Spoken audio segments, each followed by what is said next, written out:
Greetings and welcome to Fresh Fire International Ministries audio version of the weekly blog, or vlog as some people call it. This week's message is Listen to the Donkey. Listen to the Donkey. I'm Pastor Janice Fareed Hardy. God has jokes in the Bible, but sometimes we get too serious and miss the joy and the wisdom of God's jokes. The Bible invites us to experience all of God's personality, including God's humor. For example, have you heard the joke about the king, the prophet, and the donkey? Well, one of the punchlines is, listen to the donkey. Here's some background information. In Numbers chapters 22 through 24, the Israelites wander through the desert seeking the promised land that God promised them through Moses. They approach the country of Moab. There are no immigration patrols and no neon signs flashing welcome to Moab. You simply step past this stone and you're in that great land. Meanwhile, the Moabite king is hiding in a nearby mountain, terrified as he secretly spies on this huge group of strange, noisy people. He had heard that their God did mighty things for them. You know, news travels as fast as a camel in the desert. So this king feared that they had come to conquer Moab, and he knew that he could not defeat them. So he activated his plan B. That was, hire a false prophet with good sorcery to curse and to immobilize the Israelites. You know, it was sort of a spiritual hitman. And then there was the donkey. But before we get to the donkey, consider this. God fights battles for us that we are not aware of. The Israelites were like a boxer entering the ring wearing a blindfold while thirsty, hungry, exhausted, and fighting their team.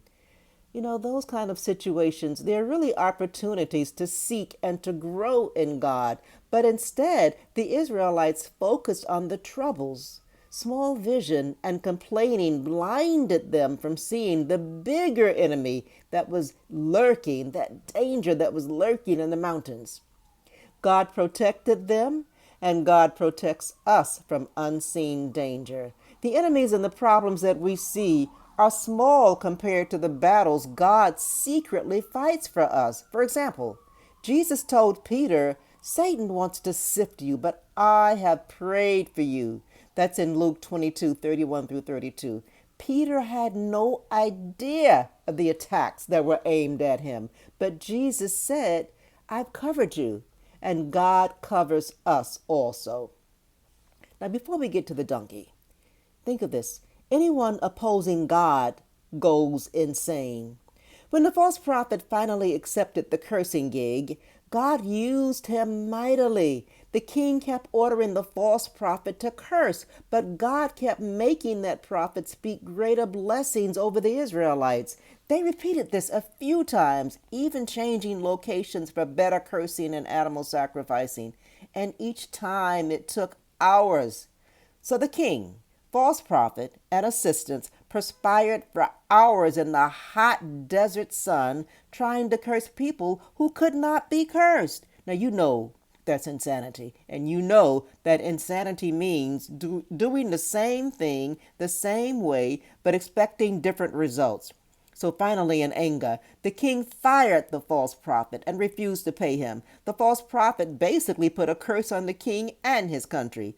Both were too crazed to realize that they were not attacking the Israelites, but rather the Israelites' God, the same God that fights for us.